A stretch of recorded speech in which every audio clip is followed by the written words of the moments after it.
അങ്കിലിസാത്ത് ദേവാലയത്തിൽ 500 പേരുടെ മാമോദീസ മിഷൻ മാസമായ ഒക്ടോബറിൽ ഒറ്റ ദിനത്തിൽ നടത്തപ്പെട്ടു.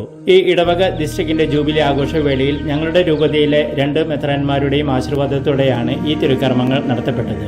ജൂബിലിയുടെ തിളക്കം കൂട്ടുവാനായി എത്തിയ ഞങ്ങളുടെ ചെറിയ പിതാവിന്റെ ജീവിതത്തിൽ വലിയൊരു വഴിത്തിരിവായി മാറിയ ഒരു സംഭവം അന്നേ ദിവസമുണ്ടായി. മറ്റൊരു വലിയ ആർച്ച് രൂപതയുടെ പിതാവായി അദ്ദേഹം തിരഞ്ഞെടുക്കപ്പെട്ട വാർത്ത വത്തിക്കാൻ പുറത്തുവിട്ടത് ഈ ദിവസം തന്നെയാണ്. മഡഗാസ്കറിലെ ബിഷപ്പ് കോൺഫറൻസിന്റെ അധ്യക്ഷനായി ഞങ്ങളുടെ വലിയ പിതാവ് മോൺസിഞ്ഞോർ മറി ഫബിയൻ ഈ വാർത്തയെക്കുറിച്ച് പറഞ്ഞത് ഒരേ സമയം സങ്കടവും സന്തോഷവും നൽകുന്ന വാർത്ത ഇതെന്നാണ്. മാമോദീസ സ്വീകരിക്കാൻ വിവിധ ഗ്രാമങ്ങളിൽ നിന്നെത്തിയ ബാലന്മാരെ കാണാനെത്തിയതാണ് ഫബിയൻ പിതാവ്. ലാസലേറ്റ് മിഷണറിമാരിൽ നിന്നും അങ്കിലിസാത്ത് ഗ്രാമത്തിലെ അജപാലനവും ദേവാലയവും സഭ ഏറ്റെടുക്കുന്നത് 1987-ലാണ്. ബഹുമാനപ്പെട്ട പോൾ മോസസ് അച്ഛനും കുര്യാക്കോസ് ചീരനച്ഛനും ഡേവിസ് അച്ഛനുമായിരുന്നു പ്രാരംഭ CMI മിഷണറിമാർ.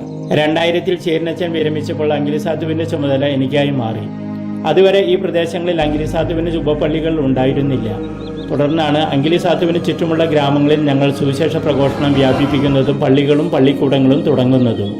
അങ്ങനെ ഈ ഇടവക ഒരു ഇടവക ഡിസ്ട്രിക്റ്റായി രൂപം പ്രാപിച്ചു. കത്തോലിക്ക സഭ 2025 വർഷത്തെ ജൂബിലി ആഘോഷിക്കുമ്പോൾ അങ്കിലിസാത്തു ഇടവക ഡിസ്ട്രിക്ട് 25 വർഷം തികഞ്ഞതിന്റെ ജൂബിലി ആഘോഷിക്കുകയാണ്.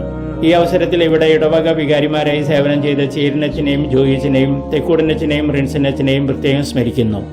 ഇപ്പോൾ ഈ ഇടവകയെ നയിക്കുന്നത് സോണിയച്ഛനാണ്. സുവിശേഷത്തിന് കാതോർത്തു നിൽക്കുന്ന ഗ്രാമങ്ങളാണ് അങ്കിലിസാത്തുവിന് ചുറ്റും. ഇവിടെ ആധ്യാത്മികമായും മാനസികമായും പ്രകാശം വരുത്തുന്ന സ്ഥാപനങ്ങളാണ് ഇവിടുത്തെ പള്ളിയും പള്ളിക്കൂടങ്ങളും. അതോടൊപ്പം തന്നെ ശാരീരിക രോഗശാന്തി ശുശ്രൂഷയും ഡിസ്പെൻസറിയും ഈ ഇടവകയുടെ മുഖമുദ്രകളാണ്. ഫ്രാൻസിസ് പാപ്പയിൽ നിന്നും പ്രത്യേക സഹായം സ്വീകരിച്ചുകൊണ്ടാണ് ഇന്നുള്ള ഡിസ്പെൻസറിക്ക് ജോയിച്ച് രൂപം നൽകിയത്.